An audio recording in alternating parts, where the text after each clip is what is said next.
There's no better segue from money than to talk about what it's like when we eat out. Americans spend on average half of their food budget on eating out. Okay? Half of their food budget. More than 75% of us in the last month have eaten out at least one time. And if we lived in Atlanta, that meant that you spent 60% of your food budget on eating out. It's the highest percentage in all of the nation. And maybe you know some people that live in Atlanta. You're like, yeah, that's probably true for them. Like, we love food, right? We love food. We love eating out.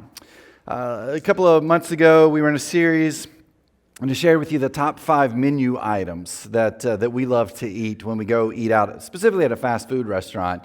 And the number one, I don't know if you remember this, was the King. It was the Burger King Whopper, number one food menu item that people love to get. Well, today I want to share with you the top 5 fast food restaurants that we just love to eat at, okay? And I'll throw these up here on the screen. Here's the very first one. The very first one, number 5, Wendy's. Probably because of the Frosties. Yep, Frosties. Number 4, we got Taco Bell.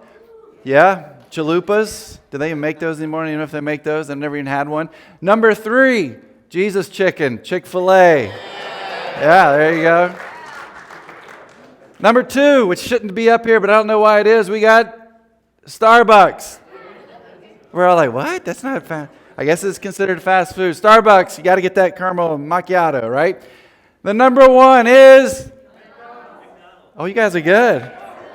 Still the king. It's the king over the king, right? We love the fries. Let's just be honest. We love the fries from McDonald's. Man, we love eating out at those places, and we eat out quite a bit. But what I want to talk to you this morning about is how food and eating is one of the best ways that we can bless the lives of other people. All right, so over the next few moments, we're going to talk through this. But before we get there, we're in this series called Bless. Real quick recap. This series is actually based on a book called Bless, and we've been using this book to go through this. And in fact, if you're one of our neighborhood group leaders, we've got books for you today, the Bless book. We're going to get you to pick those up. But the idea here is that if we look back at Scripture, back to Genesis chapter 12, verse 3, we read these words that God gives to Abraham. God says, all the families on earth will be blessed through you. And so that blessing, that all families are going to be blessed through Abraham, was the blessing of Jesus being sent to this earth. And so if you and I, if we're like, hey, I follow Jesus, Jesus is important in my life, we've been blessed in such an amazing way, we are now called to bless the lives of others.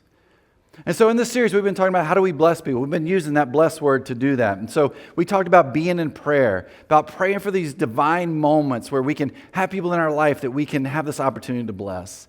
And then last week, the L, we talked about listening, how important listening is and how important when we listen, it helps bless the lives of others. And this week, we're talking about E. We're talking about eating. And one of the best things that you and I can do to bless the lives of other people is to eat with them. You're probably thinking, why should we eat with people to bless them? In fact, last night we were in the car with my wife and one of my kids, and they were both like, hey, what are you talking about tomorrow morning? I said, I'm talking about eating to bless people. And they started laughing. They thought I was kidding. I was like, no, for real, eating is one of the most incredible ways that we can bless the lives of other people. And here's the reason I know this to be true. Look at the life of Jesus. Because if you look at the life of Jesus, here's what you're going to find. Jesus had a meal ministry. And yet sometimes we don't connect with that. Because when we go back and we look at Scripture, how often do we see these moments where Jesus is spending time with other people and food is involved? We can go back to the wedding in Cana and the water he turns into wine. We've got the feeding of the 5,000. We actually got another one there, a feeding of the 4,000. We've got the Lord's Supper. We've got after Jesus resurrects, he's out there on the shore of the Sea of Galilee, and he's making breakfast for the disciples as they come to where he is sitting, and he feeds them, and he has a conversation with them. And so when we look at Scripture, we see all these moments, we see all these times where Jesus is spending time with other people, and he does it over food. Now, I think one of the important things to understand about that was that in that culture, food was so important. I mean, in our culture, food's pretty important. But in that culture, there was meaning behind it. Who you ate with showed who your friends were. Who you ate with showed who you cared about. Who you ate with showed who you loved. But maybe even more important for them, who you ate with showed the social class and the social circles that you were a part of. So eating together was kind of like middle school lunch for adults, right? I mean, that's what it really boiled down to. That you had these little cliques, and you stayed in those cliques, you stayed in those classes, and those are the only people that you spent time with and that you ate with. But then we look at Jesus. And we look at Jesus, and we look at the people that he spent time with, we look at the people that he ate with, and Jesus he permeated all these different lines that were there. Because one moment he'd be eating with Pharisees and religious leaders, and the next moment he'd be eating with the outcasts and the fringe people, the people that were lost. And it was over those moments that we see Jesus has this power of influence in the lives of others and blessing them. And so we're going to spend our time this morning looking at one of those moments. It comes out of the book of Matthew. Matthew chapter 9, starting with verse 9. It says, "As Jesus was walking along, he saw a man named Matthew sitting at his tax collector's booth." We're introduced to this guy named Matthew here, and if you catch this is Matthew actually writing about Matthew, right? It's Matthew writing about himself, and he's talking about how he first connected with Jesus. And as we look here, we see that he's sitting at this tax office, as it says. It's probably in the area of Capernaum, which is on the northern end of the Sea of Galilee. It's probably not really the tax office like IRS type of thing that we're thinking about. It's more like a customs office. People would come in off of the Sea of Galilee. They would come across the Jordan River on the northern end of the Sea of Galilee. And in that area, the northern part of what we know as Israel was ruled by Herod Antipas. And so this was Matthew's job, was to collect custom taxes, and all this money would go back to that Herod. And so he would be there to collect taxes from people riding in boats through the Sea of Galilee that coming up into this particular area where he is. If fishermen were out, they'd fish, they'd come back in, they'd pay taxes on that. People were crossing the Jordan, they'd pay customs and service taxes to come into this area. And so this was Matthew's job. And so here we have him one day, he's there in his job, he's doing everything that he's supposed to be doing, and Jesus shows up in his life. Look at the rest of verse 9. "Follow me and be my disciple," Jesus said to him. So Matthew got up and followed him. Pretty simple. Jesus shows up. Jesus says, "Follow me." And Matthew does what? He stops what he's doing, and he actually gets up and he follows Jesus. Now, up until this point, we don't see any interaction between Matthew and Jesus. More than likely, Matthew knew who Jesus was because Jesus spent a lot of time right there in that vicinity. It's where he would go back. It's kind of his home base.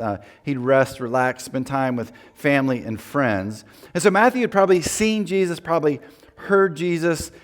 But I'm sure in Matthew's mind, he's like, but Jesus is a rabbi. And so we're in a different social class. We hang out with different people. He's just another one of those religious dudes. And here I am, I'm just an outsider, I'm an outcast. And yet as we look here, Jesus shows up into Matthew's life and he invites him to follow him, and Matthew does that. Look at verse 10. Later, Matthew invited Jesus and his disciples to his home as dinner guests, along with many tax collectors and other disreputable sinners. Jesus had his disciples at the time. He didn't have his full 12 then, of course, because he's just now picking up Matthew. But they get invited to Matthew's home to eat. And when they get there, they find there's more people there than just themselves. You've got Matthew's colleagues. You've got friends and acquaintances of his that are there too. Look at verse 11. But when the Pharisees saw this, they asked his disciples, "Why does your teacher eat with such scum?" Somebody asked me a couple weeks ago, it was a great question, what translation of the Bible do I use? I use the New Living Translation. I find it easy for me to read. I find it easy to teach from. You choose whatever translation that you want. But you see that word scum there, and you're thinking to yourself, that's terrible to say. Well, in actuality, the Greek word that's used there for scum and tax collectors and sinners are the same word. And what this word really means is this a group of people who do not follow the Jewish traditions and rituals, specifically when it came to things like tithing and purity. And so we find this word actually frequently used in the New Testament. We just adjust it so it fits more for what we are reading there. But here's the Pharisees, and they see Jesus with this group of people, right? The scum, if you will, and they're appalled. Like, they can't believe Jesus is doing this. They can't believe his actions. Now, remember, who you ate with showed your social standing and showed the circles that you were a part of. And as a rabbi, as Jesus was defined as, he was not supposed to be hanging out with this particular group of people. This group of people was beneath him. They were supposed to be treated like outcasts because they didn't follow these Jewish rules and traditions. And so the Pharisees go to Jesus' disciples and ask, like, hey, what's he doing?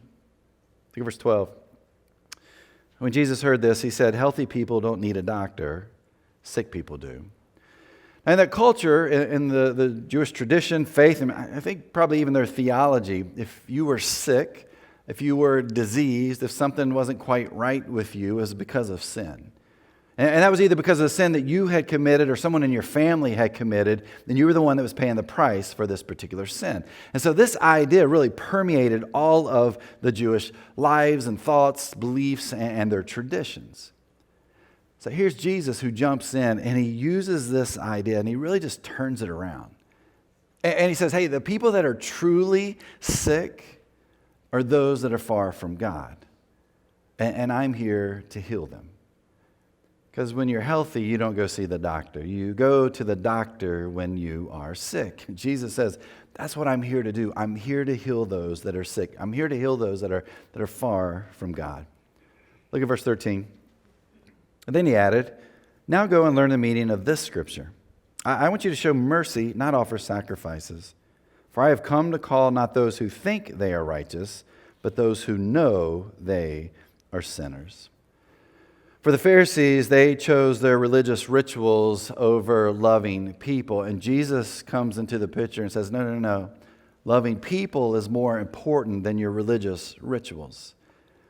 I was looking through this and was checking out a few different translations, and there is a Jewish Bible translation, so I was looking at that this week in this particular passage. And I really love how they translate this part of, I want you to show mercy, not offer sacrifices. Because sometimes we can hear that and I think get a little confused. Here's what it says. It says, I want compassion, not animal sacrifices. I want you to bless the lives of other people, not to be stuck in some religious ritual. And so how did Jesus show this compassion?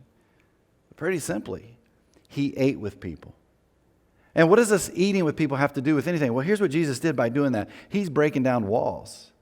He's breaking down barriers. He's breaking down stereotypes. He's breaking down or breaking through these religious rituals and traditions that were in place.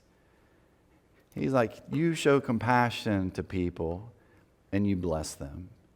And one of the ways Jesus did this was spending time eating with them. And for you and I, one of the best ways that we can bless the lives of other people is spend time by eating with them. And in doing that, we break down barriers, we break down walls, we break down stereotypes, we break away from those religious rituals that are in place. However, there is a problem, and that problem is you and I, because we like to make excuses too.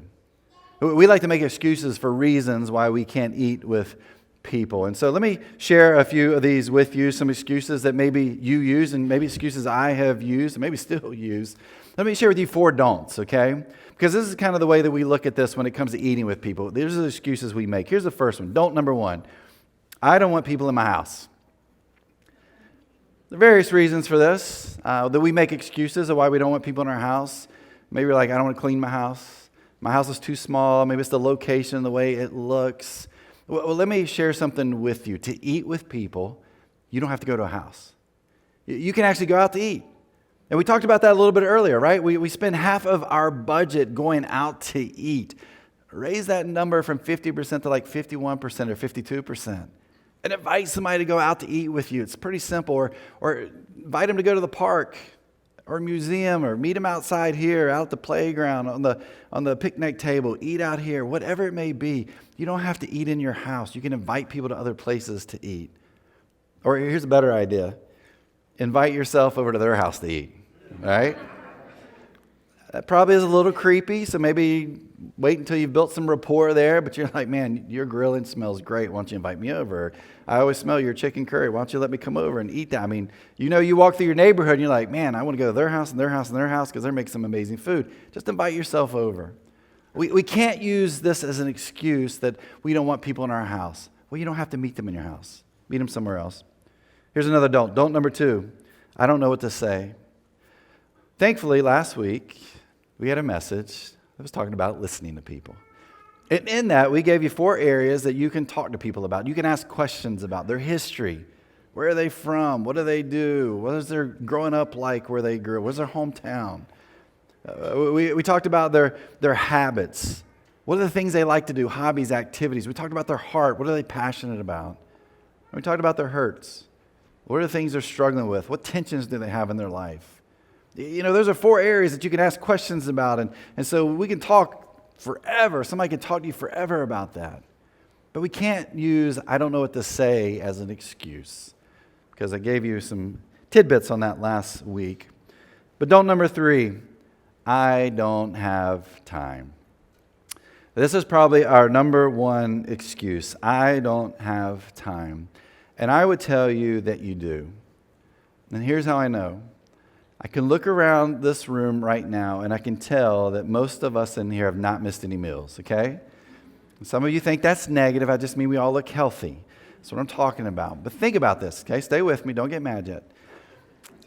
On any given day, you probably eat 3 meals a day, okay? Maybe some of you 4 or 5, maybe of you 1 or 2. That's fine. But let's just say on average, we eat 3 meals a day. Think about it, 7 days in a week. If my math is correct, that's 21 times that we eat meals of some sort. Now, if my math is still correct, that should come out to about 1,092 meals over the course of a year. And once again, if my math is correct, let's say you lived to the age of 77. We're talking from the time you were 0 to age 77, all right? That is 84,084 meals that, give or take 100 or 1,000 here or there, that you and I will eat over the course of our life. 84,000 meals. I'm not counting coffee at Starbucks or Cervantes or Dunkin' or wherever you like to get your coffee. For some of you, that's like 84,000 times a year that you go and grab those sort of things, right? We can't use our time as an excuse. You and I, we're going to go eat. We're going to have food. We're going to have coffee. There's no better time to invite someone to be a part of those moments together. You're going to do it anyway. Why not invite people into those moments that we spend in eating? It's an important thing that we do in our life, and it's very important that we take the time to invite others to eat with us. And I wonder if you and I began to do that as a church, and we began to bless people through eating with them, what kind of influence and impact that would have on the lives of so many people. I think this is one of the best things that we can do, is to eat together. And then here's the last thing I would say, or putting in the time, but the 4th don't I have is, they don't think like me. And it's hard sometimes to have a meal or to drink coffee with someone who doesn't think like we do, but you do realize that people don't think like you do, right?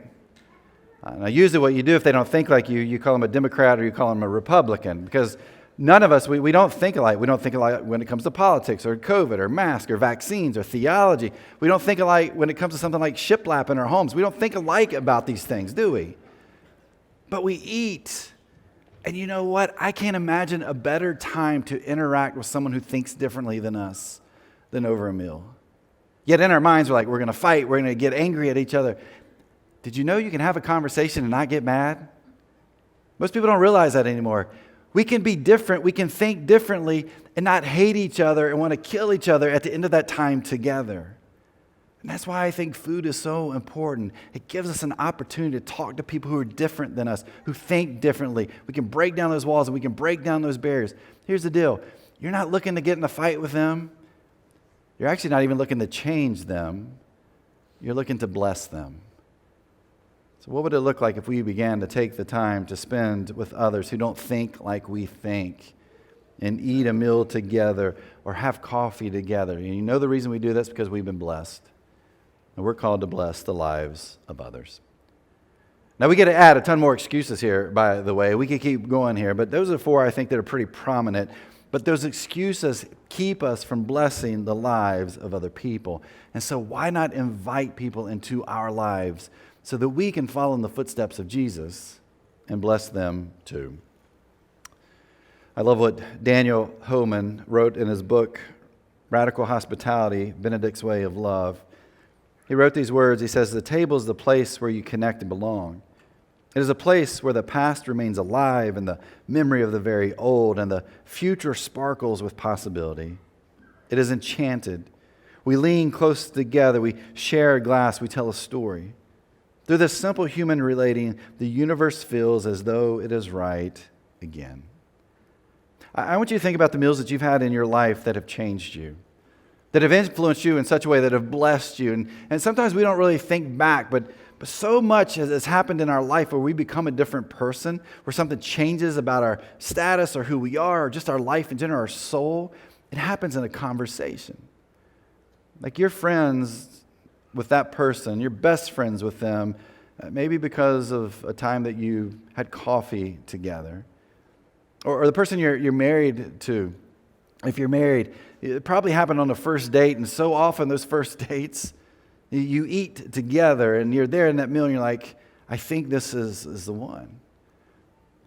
Or maybe you're a follower of Jesus today because someone called you, and you're like, hey, let's go grab dinner together. I just want to spend some time with you.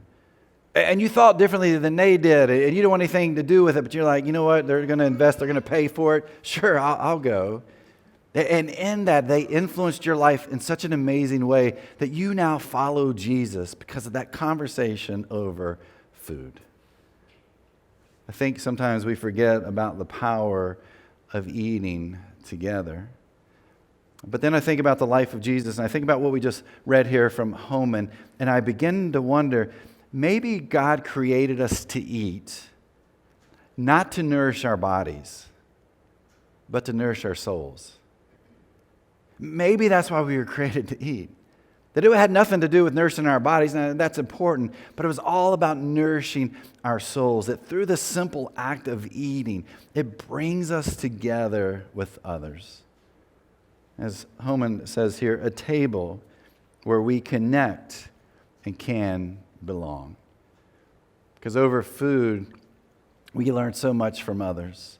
We learn so much about others, and we give of ourselves in those moments, in between these bites of food and sharing of a glass, and we are changed because of that. Our bodies are nourished, sure, but our souls, I think, more than anything else, are nourished, and we get to nourish the souls of other people when we learn to bless through eating. Now, one of the things that we have talked about throughout this series, though, this book that we're going through together, it really is connected to how do we bless people outside of the walls of this church. But I've said this, I think, every single week. It is so important that we learn to bless people here, inside these walls, too. I don't think we're going to be very good at it out there if we don't do it in this place. And so I just want to quickly share with you a couple of ideas of how you can do that in a practical ways. So let me just real quick run through these. The first one is our neighborhood groups. As Daniel talked about, when you leave today, they're outside. Man, we'd love to get you connected in neighborhood groups. One of the things we tell our leaders and hosts in our neighborhood groups is you got to have food. We don't care if it's just celery sticks or it's coffee cake or whatever, donuts from someplace Daniel doesn't like. It doesn't make any difference. You just get food there. And you know how this is, right? You go to a place that you really don't know people or you're trying to know people. When you got food in your hand, isn't it kind of like, it's like comfort, food, tea, whatever it is that you want to drink. I don't care, but you've got that there, and it allows you to open up. In our neighborhood group, man, we spend our first 30 minutes just kind of talking. We eat some food together. And you know what? It's just neat to listen to the conversations that are happening, people interacting with each other over food, because you're getting to learn something about somebody. And so jump into those neighborhood groups. There's food there. That's one, right? But it gives you opportunity to know people too. Second thing is we have a group called Reserved. This is a group of people who get together once a month and they go somewhere to eat, somewhere different every single time. They go out to eat and they just spend time getting to know each other and sharing about life. And if you'd love to know more about Reserved, we've got the email there that you can send an email to, groups@thejourneynova.org. Hit them up and man, they'll get you connected with the Reserved group. Again, opportunities to bless the lives of others. And then lastly, a meal train. Some of you have benefited from this in the past, or maybe even the recent past. But we've got a group of people here who just love to cook. Or maybe you can't cook. Maybe you're like, I can't cook, but I got that eating out budget, and I can get Grubhub cards, I can get a Chipotle card. Man, we'd love for you to jump in and be a part of this meal train. This is one of the most incredible ways to bless the lives of other people. Now, I know it's like you're not really spending a whole lot of time with them, but you're saying, hey, I care about you, I love you, I'm going to comfort you in a tough time. And so if you'd like to be a part of this team or know more about it, you can contact us, office@thejourneynova.org. Another option, you just invite people from the church that you want to know and you want to bless, and you're like, hey, let's go eat, or hey, I'm coming to your house tomorrow at 6 o'clock, be ready, make something good. Whatever it takes. But it's eating together that I honestly believes not just nourishes our body, but nourishes our soul. And it should begin here. But, again, the series, we're talking about how do we do that outside of these walls too. Real quick, here's how we do it. 3 steps. Step number 1, you go back to your hit list. We talked about 2 weeks ago.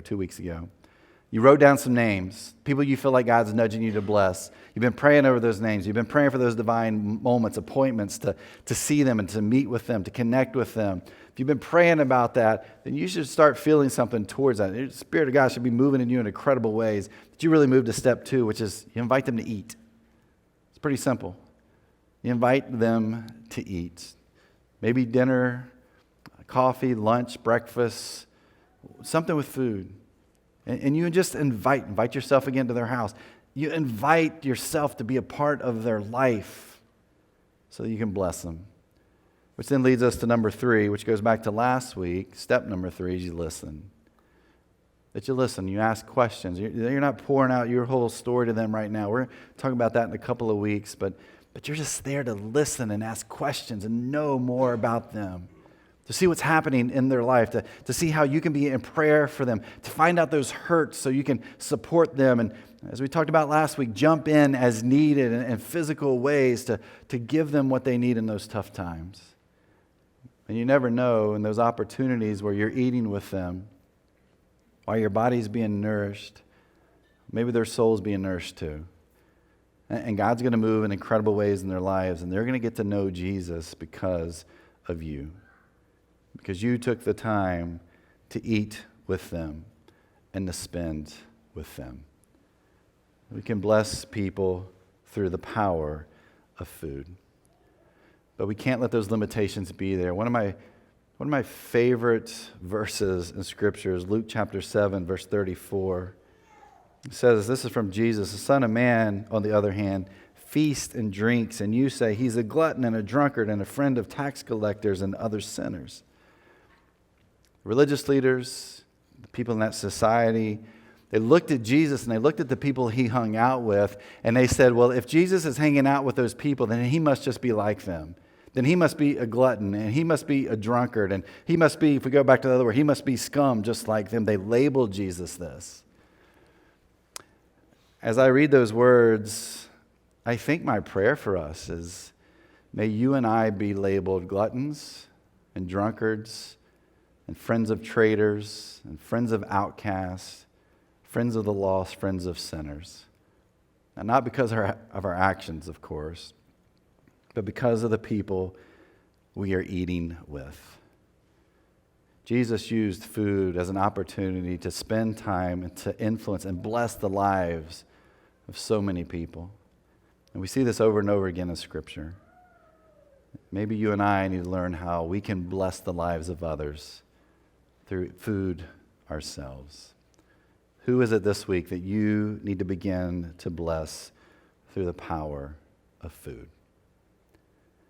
As I think about Jesus and his ministry, and I think about how food was an important part of how he connected and blessed the lives of others, it definitely takes us back to that Last Supper that he has with his disciples. It's something that we do every single week as a church, as a church community, as a church body. And in the book of Matthew, chapter 26, here's what Jesus says at the Last Supper. He says, as they were eating, Jesus took some bread and blessed it. Then he broke it into pieces and gave it to his disciples, saying, take this and eat it, for this is my body. And he took a cup of wine and gave thanks to God for it. He gave it to them and said, each of you drink from it, for this is my blood, which confirms the covenant between God and his people. It is poured out as a sacrifice to forgive the sins of many. And then he says, mark my words, I will not drink wine again until the day I drink it new with you in my Father's kingdom.